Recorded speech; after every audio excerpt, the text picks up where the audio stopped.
মই আৰু দুজনমান আছে আপুনিতো সদায় আমাৰ GMCৰ ওচৰৰ এখন বিশেষ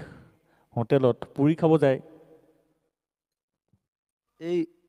এতিয়া দুখনমান হোটেল হৈছে গুৱাহাটীত যে ৰাতি দেৰিলৈকে খোলা থাকে তেতিয়া আগতে কাম কৰি থাকোঁতে চব হোটেলবোৰ বন্ধ হৈ যায় 10টা 10:30 আৰু আমি দেৰিকৈ খাওঁ ষ্টুডিঅ'ত কাম কৰি থাকোঁ 2টা 2:30 ক'ত খাম একদম আগতে মই গৈছিলোঁ সেই বশিষ্ঠৰ ওচৰত এখন ধাবা আছিলে পণ্ডিত ধাবা বুলি পণ্ডিত খুব খালোঁ সেইখনত ৰুটি তৰকাটো তাৰপিছত আৱিষ্কাৰ কৰিলোঁ যে আমাৰ GMC সন্মুখত ধুনীয়া পুৰি বনায় পুৰি ভাজি একদম ৰাতিপুৱা টিপ টপ খাই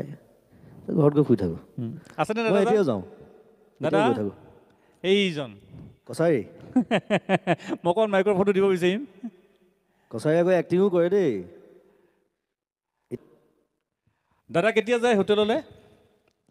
দাদা বহু কথা আছে মই যিমান দিন লগ পাইছিলোঁ দাদাক ৰাতি মোক যেতিয়া বহাগ মাহটোতো মোক শুবলৈ নিদিয়ে ফোন কৰে তেখেতে আমি ইমান দিন গৈ আছোঁ মানে বিহু গীতনত আমি ইমানকেইজন গৈ আছোঁ আমাৰ কাৰণে ৰাখিবি কছাৰী তো ঠিক তেনেকেই দাদাৰ কাৰণেই যোগাৰ কৰি লৈ আহোঁ গোটেইখিনি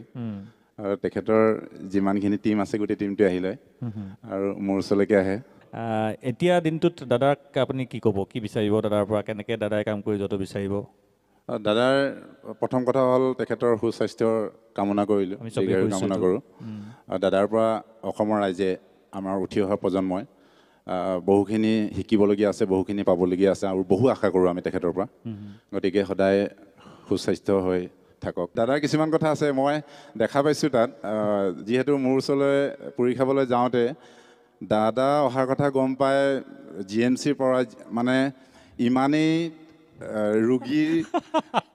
এটেণ্ডেণ্ট আহি তেখেতক আগুৰি ধৰে আৰু তেখেতক তেওঁলোকৰ দুখৰ কথাবোৰ কয় টকা পইচাৰ অভাৱৰ কথা কয় তেতিয়া দাদাই পকেটৰ পৰা কি আহিছে সেইটো নাচায় মোৰ দৃষ্টিত মই দেখি অহাখিনি গতিকে যিমানজনে তাৰমানে আজিলৈকে হয়তো বহুজন হাজাৰজনো হ'ব মই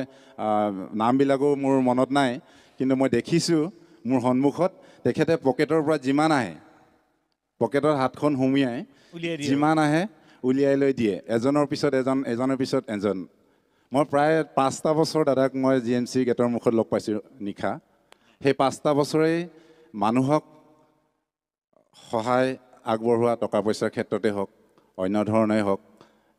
দেখি আহিছোঁ তেখেতক গতিকে সেইজনে আচলতে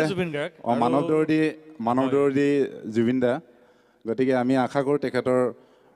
দীৰ্ঘায়ু কামনা কৰোঁ আৰু সুস্বাস্থ্য হৈ থাকক ইয়াকে কওঁ